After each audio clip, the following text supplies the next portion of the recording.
What's going on, Clay? Hey, Greer, how you doing? Good. How are you, man? I'm all right. I'm all right. Awesome. Give me 2 seconds. I'll cut my camera on. You're good.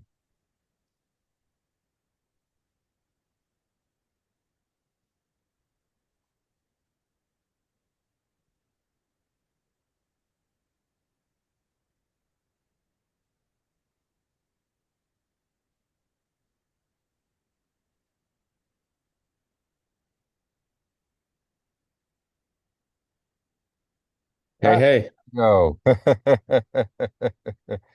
How you been, man? Pretty good. Pretty good. Good to Oh, see you. good seeing you too. Good seeing you too.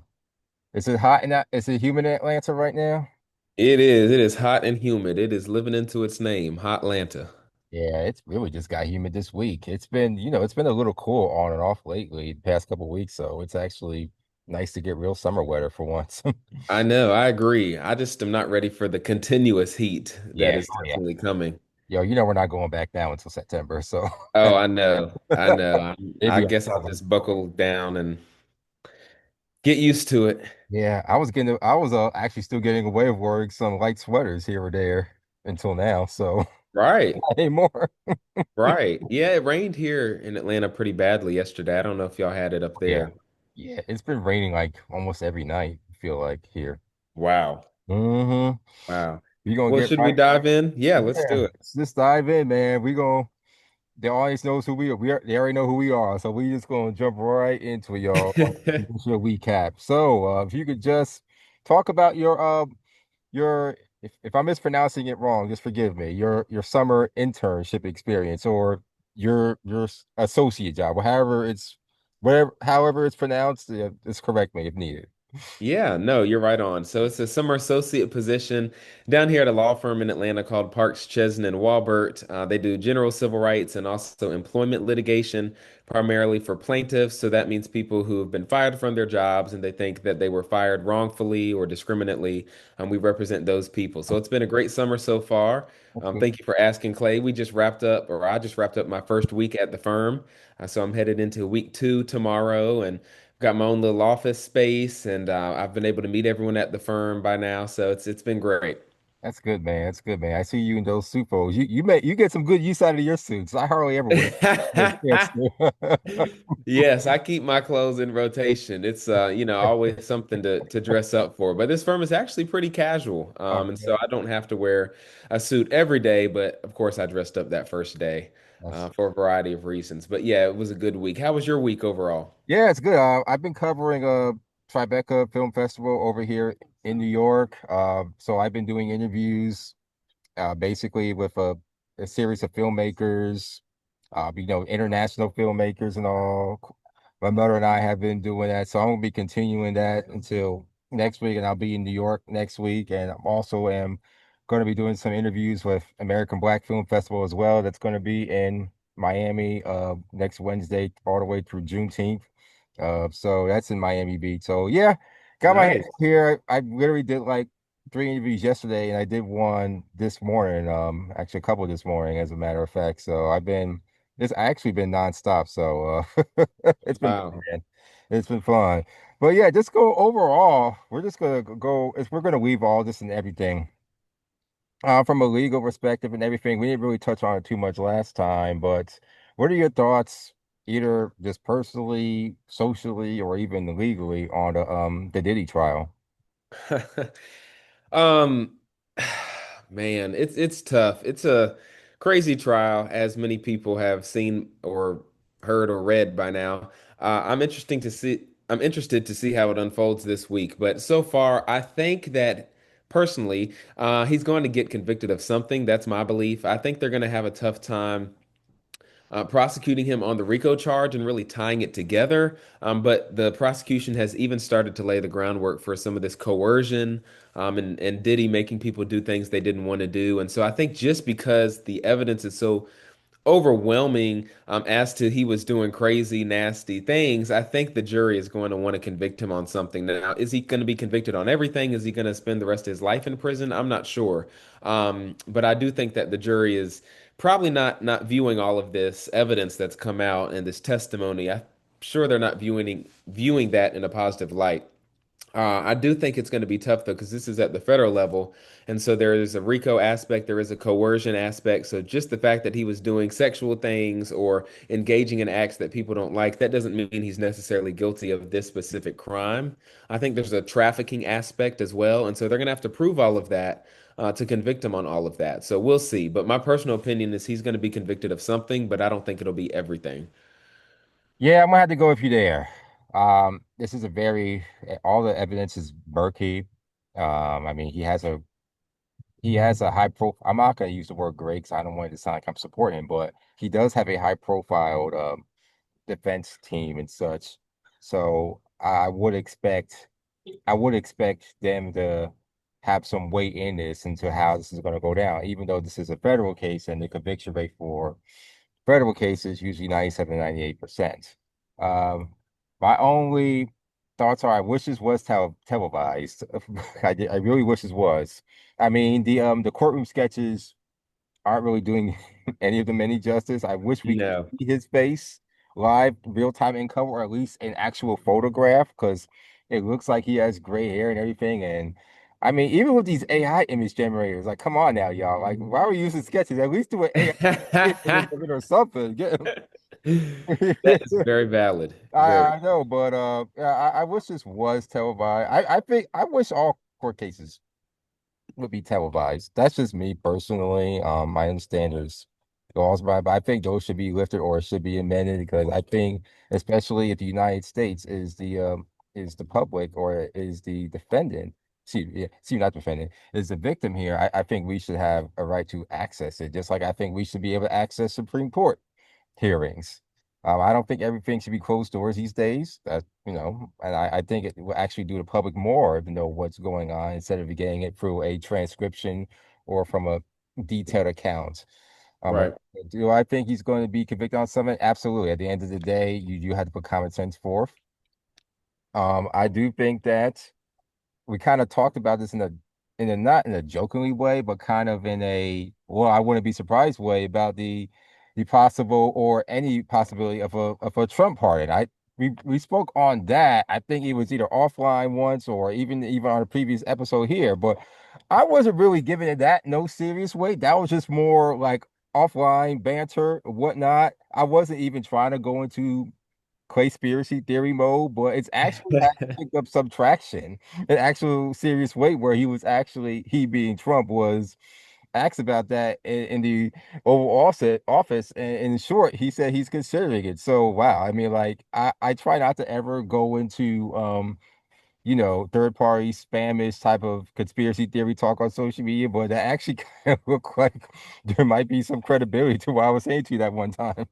Yeah, I mean, we were kind of joking about it, but we've seen even with these Chris Lee pardons that Trump has given out, and reality TV stars, and the fact that Trump did say we'll see, and he's not totally counting it out. I mean, it's possible if Diddy is convicted on something that he just comes right back out into the public via Trump. So that those are kind of my thoughts on that. I guess continuing down the Trump line, do you want to talk about the Trump and Elon Yeah, feud? let's do it. Let's do it. Okay, I'll let you talk about it first. I know you Yeah, used to call him Vice President sure. Musk or whatever you used to say, but now that seems like they're fighting. They've been saying on social media the girls are fighting. But Yeah. what do you think about this whole beef between Trump and the richest man on earth? Well, we've been saying this since day one of the show, or even in general. Like, it's only a matter of time. Did I think it was going to happen this quickly? Probably not. But I mean, you got these two egomaniacs just running a Musk, no pun intended, or muck. This was this was bound to happen. I mean, look, they went past 90 days, so like any job. So I mean, they wanted to go to 120 days or so. Yeah, so I mean, look, the probationary period, they got some as most employment probationary periods go in this country. So hey, I'm not surprised. I've been surprised it didn't happen a little late. I thought maybe by the end of this year we would see that, but not like 120 days in or so. But it's pretty. I don't want to use the word entertaining because I try not to these days make politics entertainment because there's just too much on the line. But I did get a kick out of it, Well, especially. Yeah, I was you go ahead now. I know, I was just gonna say it is a little funny, and I was two quick thoughts. First of all, I am surprised that it happened at this time. I either thought it was gonna happen sooner, like after Elon started attending the cabinet meetings, and folks were like, wait, what is he doing here? Or I thought it's gonna be later, like you said, like toward the end of this year. At least help Trump get through the summer and see if they could get together on some legislation. And it seems like this big, beautiful bill, as the Republicans are calling it, is kind of up in the air now, especially because Elon is saying that he's opposed to it. My second thought is that, and this is something we talk about on this show, I really think that this doesn't matter in the grand scheme of things because this is not helping. And if anything, it might be hurting marginalized people across this country as they try to pass this legislation that helps themselves. And by themselves, I mean rich folks, right? Disproportionately white folks who already have tons and tons of money. And so when we think of this big, beautiful bill or some of these other bills that may be incorporated. I'm not sure where they're cutting Medicaid and Medicare and trying to get illegal immigrants, quote unquote, off of all of our systems in this country. I think it's just going to end up hurting marginalized people, even white folks who are Yeah. poor and who rely on these services. So this big fight to me, while it is entertaining, I'm with you. When politics really actually impacts people's lives on a daily basis, we shouldn't just be looking to be entertained. We should be looking for the truth and looking to be helped. And I don't think either of these two guys are in it to do that. Yeah, absolutely. They're not for sure. What do you think of these ice raids going on? We kind of touched on that a little bit in the previous topic, but what's your thoughts on that? I've been seeing images of it, but I haven't really done a huge deep dive into it. But what are your just initial reactions? Yeah, I did a bit of a dive on it earlier this morning, or earlier today, and so the National Guard has now been called in by the president, by Trump, and so they're en route to California right now, specifically Los Angeles, where there have been protests related to ICE. And my understanding, and this is a video from a congressperson who represents a neighborhood or a district near Compton, California, is that ICE came in and began raiding places like Home Depot, also some schools in the area, and also some places of worship, I believe, trying to round up and detain illegal immigrants. Protesters pushed back, as they most always do. They started peacefully, and then the protests turned violent, and they began tossing things at police officers. And so ICE returned fire, so to speak. I think some rubber bullets were fired, some tear gas was fired, and it just escalated. And this is all over the past few days. And so the federal government has called the National Guard into California, which has not happened in a long time. I believe the last time it happened, at least in California, was 1992 after the Rodney King riots. And that was because the governor of California was actually welcoming federal help. In this case, Governor Gavin Newsom said that he believed that the local authorities could control these protests and just needed a bit of time. Instead, Trump sent in the National Guard. And so clearly, he's just trying to escalate this and trying to have some sort of entertaining moment. But again, these are people's lives at stake. Not only the immigrants who are in shock and in fear, but also those who are protesting for their human rights, for the human rights of these immigrants. And now they're being tear gassed. The National Guard is being called in. So it's only going to get more violent before it gets better. That's what I think.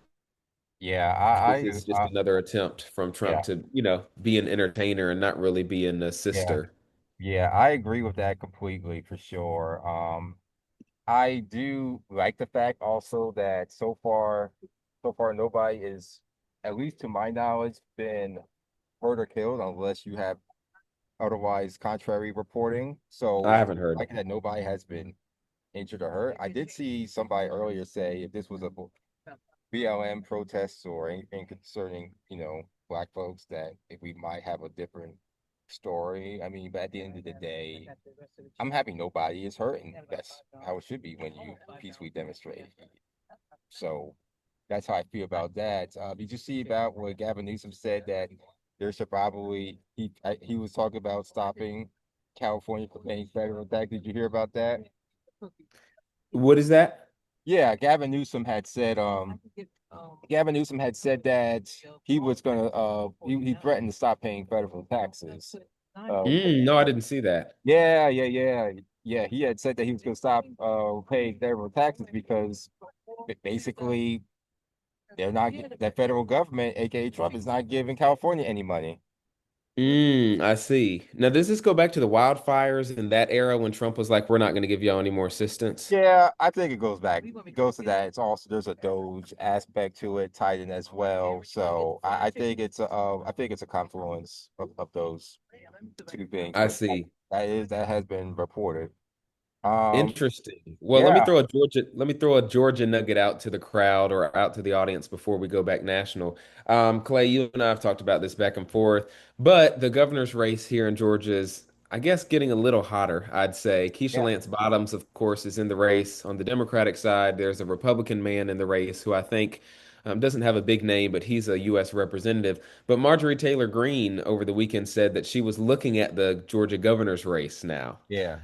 So she's counted out the Senate, U.S. Senate, but she says she's looking at the Georgia governor's race now. And she says if she thinks that it's, going to be a good choice or she can offer something or whatever she said, then she might hop in.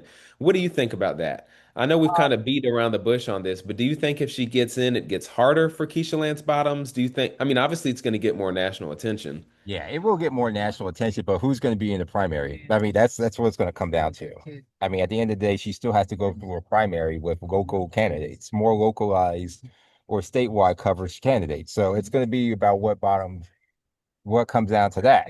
I mean, it's not running for a congressional seat. You're actually running to run the state of affairs of Georgia. Obviously, there's that component as well. I don't think she could win stateside because this is you're talking about a different electorate that's actually engaged in this process. I think Georgia does have enough sense to go for actual, even on the Republican side, actual responsible adults in the room, whether they be Republicans or Democrats.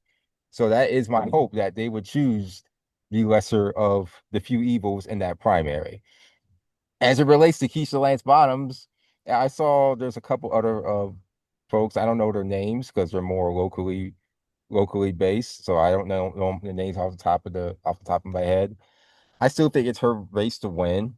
Just for that matter, because of national name ID and all, regardless of how Atlantans feel about her. And I know she's a controversial figure amongst Atlantans. If you take the national focus away from it, a lot of Atlantans don't quite frankly like her.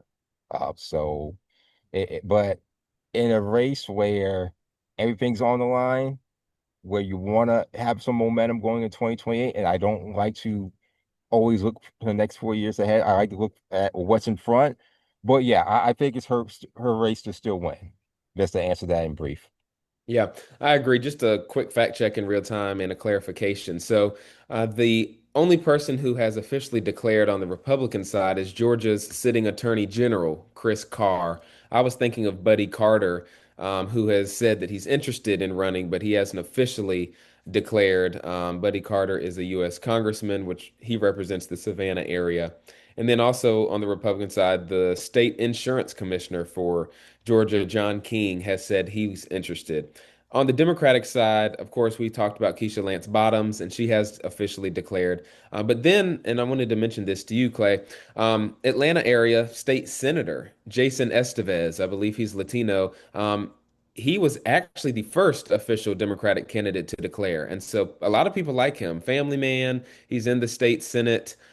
He has some really progressive ideas. And so, to your point about the primary, it's going to be interesting. I believe, reading this article, one more person has put their name in the hat on the Democratic side, and that is the minister of Atlanta, or I think it's Atlanta, East Point Methodist Church, a man by the name of Olu Brown. So there are actually three Democrats officially in the race now. Again, Keisha's going to have to get out of that primary, so we'll see what happens. Yeah, absolutely. I don't know if you've been keeping tabs on the New York City mayoral race, but that field has gotten more and more crowded and such. AOC endorsed a more locally favorite as over Andrew Cuomo. So I still think just in that race, that's Cuomo's to win. They recently had a big debate the other night that was streamed on local media. Um, they had an interesting rapid fire lightning question round where they're asking how much do you pay in rent or mortgage. They all were dropping their numbers surprisingly, and obviously. not shockingly, Cuomo had the highest rent or mortgage amount per month of $7,800. So Wow. yeah, that was How pretty much was it?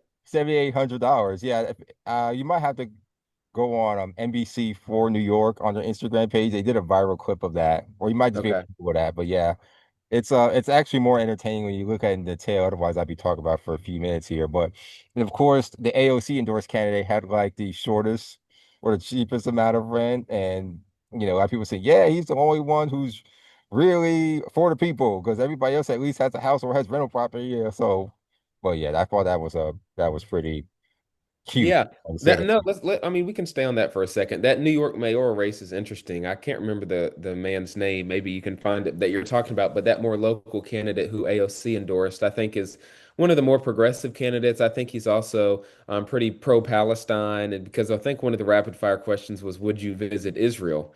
And I actually enjoyed his answer because he was saying, I'll visit the Jewish people in New York, but why are you asking me if I'm going to go to Israel? What does that have to do with being the mayor of New York? Obviously, they were trying to ask this, or they were asking this because I think Eric Adams is pretty pro-Israel, and that's just a big topic of the day.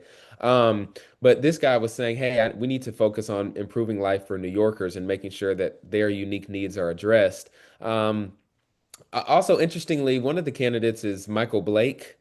He was part of that Win with Black Men movement that was trying to get black men behind Kamala Harris, and that came after the Win with Black Women, and then there was like anyway, he's one of the candidates. But I did see a clip from that debate that you're talking about with the local news up there. There were like 10 candidates. At some points, they were arguing with each other. At some points, Clay, I don't know if you saw this, the moderators were arguing with each other. One of them wanted to move on. The other moderator said, no, let's wait for an answer from Mr. Cuomo. I'm like, the moderators need moderators. So New York is a very interesting spectacle when it comes to local politics, but I do think it's going to be an interesting referendum on the rest of the country, right? Like, where are these middle Americans thinking and really putting their allegiance toward? So we'll see if they just go with Cuomo because he's the big name and the kind of he's the guy who's done it before. We know he's independently wealthy, or if they're going to actually, if New Yorkers are actually going to vote for, a more grassroots person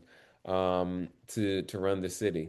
Yeah, but ranked choice voting is going to definitely be a game changer, and it was the last time around, which is how they got Eric Adams involved. But we're going to cover the other races too. It's just that there's not enough coverage on it, like New Jersey and Virginia or any of the other mayoral races. As soon as I catch more wind of it, I will talk about it. But until then, the Georgia 2026 race and the current mayoral race in New York are the ones that are obviously going to be dominating the headlines. I'm not going to talk about 2028 presidential election because that's just there's just enough time there.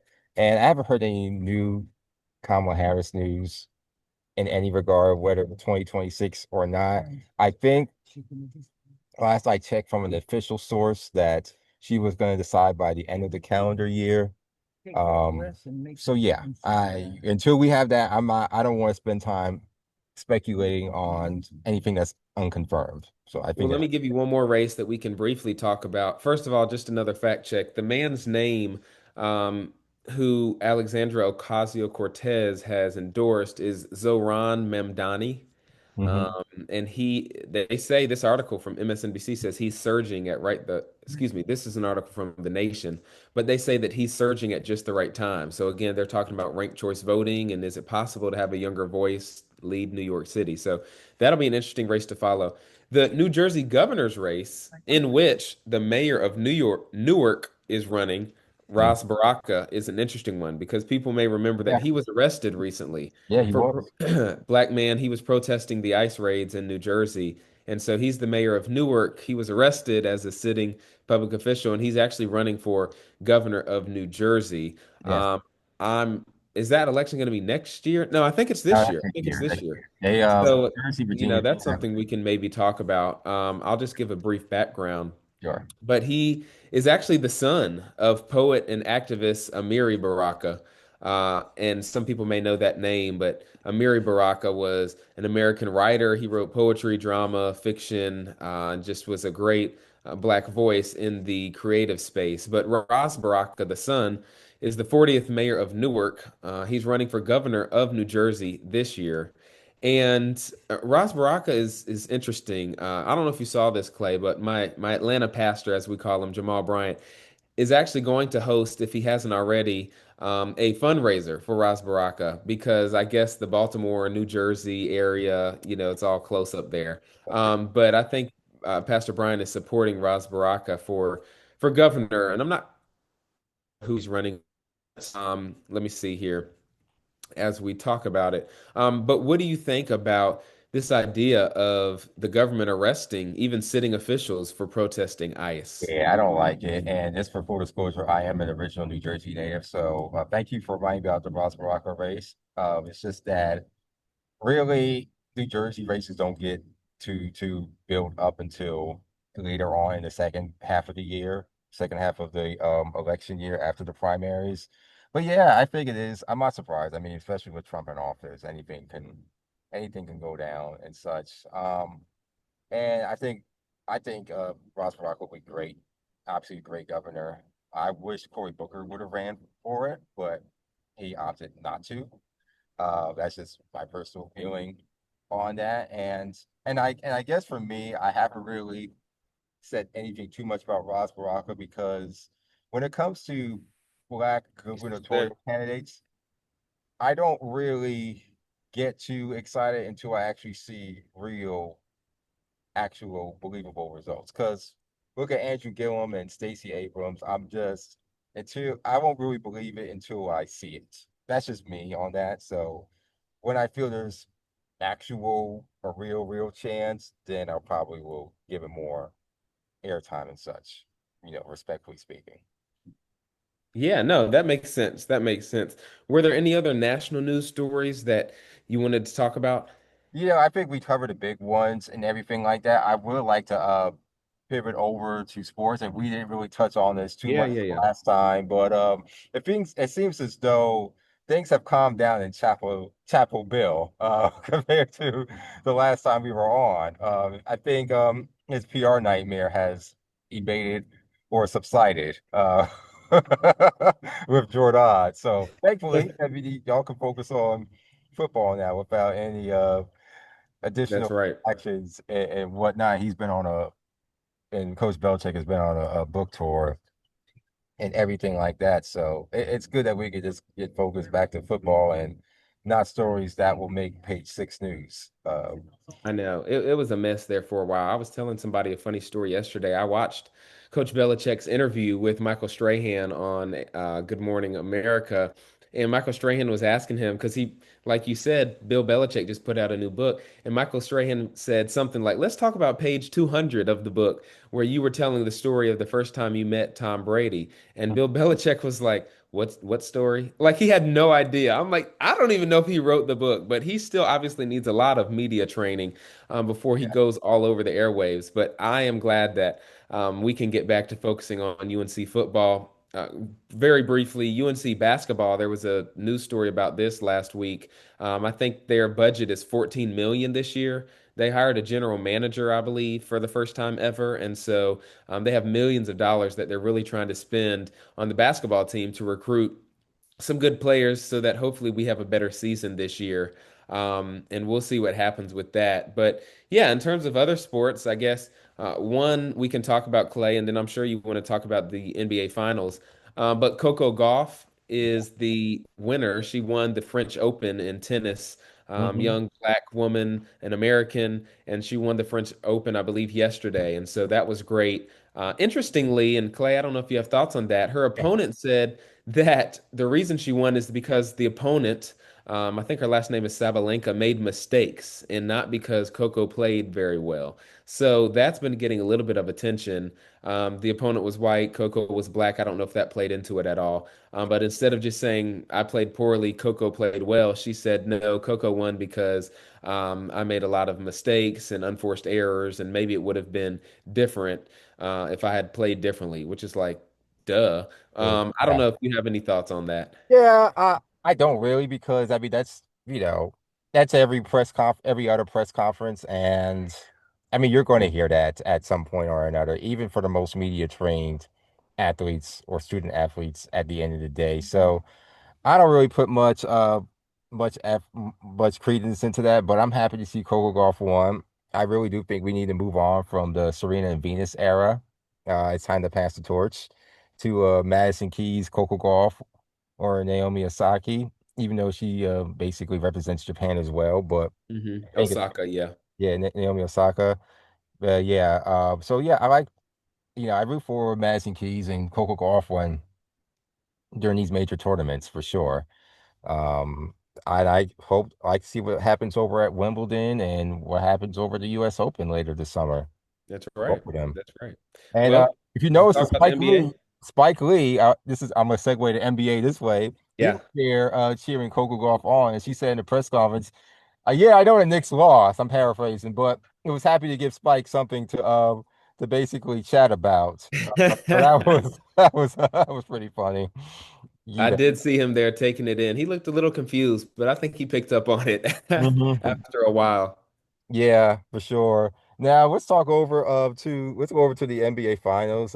Obviously my New York Knicks did not make it because it seems as though the Indiana Pacers are on a magical run right now. That's right. Um, they are on something special. And I know people have said that you look like Jason Tatum, but has anyone ever remotely came close to saying you maybe look like Tyrese Halliburton?